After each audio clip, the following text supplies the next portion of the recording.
The power of pen, कलम की शक्ति में आप सभी का स्वागत है। ये कलम की शक्ति क्या है, द पावर ऑफ पेन क्या है, आप इसको समझ सकते हैं कि मैं किस ओर आप लोगों को ले जाना चाह रहा हूं। मैं दो शब्द कहना चाहूंगा। जग घूमिया थारे जैसा ना कोई। देखिए, कोई भी बोल होते हैं, वो चाहे साहित्य के हों या चाहे किसी म्यूजिक के हों, गाने के, मतलब उसके पीछे कुछ ना कुछ एक बहुत बड़ा फैक्टर होता है। तो हम देखते हैं आज कहीं भी आप देखिए, अगर हम बात करें द पावर ऑफ पेन की, तो भारत के हमने कितने साहित्य पढ़े, शास्त्र पढ़े, लेकिन आज जो भारत का संविधान है वो जग में, पूरे विश्व में इससे बड़ा कोई न साहित्य है और न कोई शास्त्र है। अगर उस दौर में कोई लोग अगर आवाज उठाते तो बाबा साहेब डॉक्टर अंबेडकर को संविधान बनाने के लिए, संविधान की रचना करने के लिए, संविधान लिखने के लिए उनको वास्तव में नोबेल पुरस्कार मिलना चाहिए था। आज देखिए, आज शांति के क्षेत्र में नोबेल पुरस्कार मिलता है, अर्थशास्त्र के क्षेत्र में नोबेल पुरस्कार मिलता है, विज्ञान के क्षेत्र में मिलता है, रसायन विज्ञान के क्षेत्र में मिलता है, चिकित्सा के क्षेत्र में मिलता है, भौतिक विज्ञान के क्षेत्र में मिलता है। 6 क्षेत्रों में जो नोबेल पुरस्कार दिया जाता है, तो इससे बड़ा पुरस्कार क्या हो सकता है कि जो भारत का संविधान है उसमें इन सारी चीजों को डॉक्टर बाबा साहब अंबेडकर ने निचोड़ के उसको रख दिया। आपको इसमें अर्थशास्त्र मिलेगा, आपको इसमें साहित्य मिलेगा, आपको इसमें विज्ञान की झलक मिलेगी। पावर है जो कलम की शक्ति है, उसका मतलब क्या है, जो शिक्षा है। तो बाबा साहब डॉक्टर अंबेडकर ने क्या कहा था कि शिक्षा वो शेरनी का दूध है, जो इसको पिएगा तो वो दहाड़ेगा। लेकिन वो बेटी जो कॉलेज कर रही है, उसको मैं दिखाऊंगा आपको, उसकी वीडियो में दिखाऊंगा, आप देखेंगे उसको।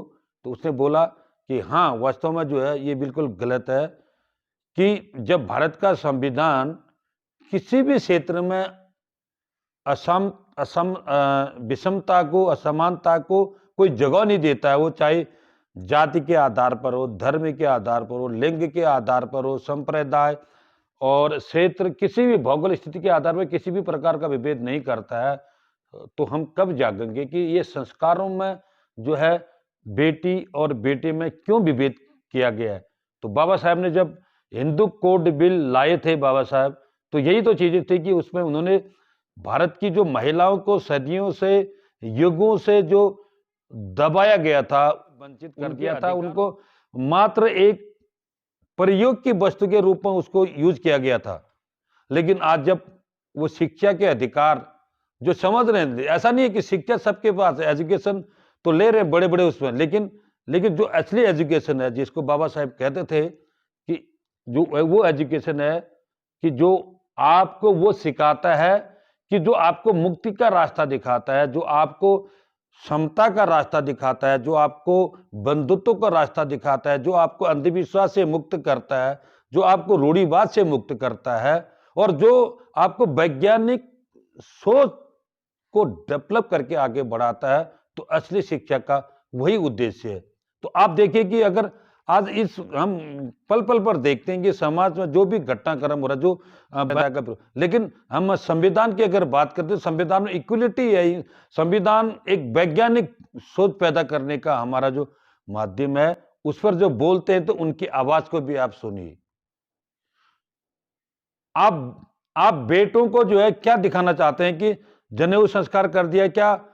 जनेऊ संस्कार करने से बेटा आपका, वो चाहते हैं कि वो बहुत बड़ा बन जाएगा, उसके जीवन में आमूलचूल परिवर्तन आ जाएगा। और बेटा, आप कैसी बात कर रहे हो?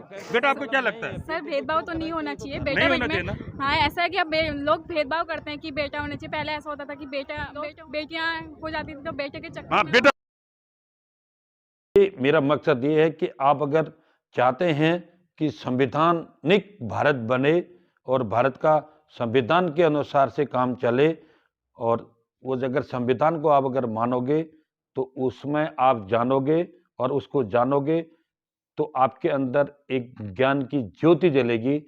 तब आपको न स्त्री न पुरुष और न जाति, न धर्म, न संप्रदाय, किसी पर आपको विभेद नजर नहीं आएगा।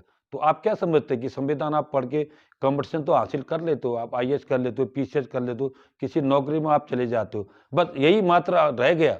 ऐसा नहीं है। उस संविधान के को अगर आप पढ़ के अगर महान बन रहे, उस संविधान की बात आप बताइए, लोगों को उसको स्प्रेड करिए, उसको फैलाइए, और जब हमारा संविधानिक भारत बन जाएगा तो इसमें एक चश्मा है, जिस चश्मे ने से लोगों को अंधा बना रखा है कि उसको हरियाली भी जो है काली नजर आती है, और जिसको खुशहाली में भी कहीं न कहीं कुछ बुरा नजर आता है, जिसकी समाज की समता पर जो है बुराई नजर आती है, जिसको इक्वलिटी में बुराई नजर आती है, तो उस चश्मे को अगर कोई हटा सकता है, उस बुराई के चश्मे को कोई हटा सकता है, उस अंधविश्वास के कोई चश्मे को हटा सकता है, और उस असमानता के चश्मे को कोई बदल के कोई नया लेंस ऐसा डाल सकता है, तो वो भारत का संविधान है। और संविधान से बढ़कर इस देश को चलाने के लिए मैं मानता हूँ कि कोई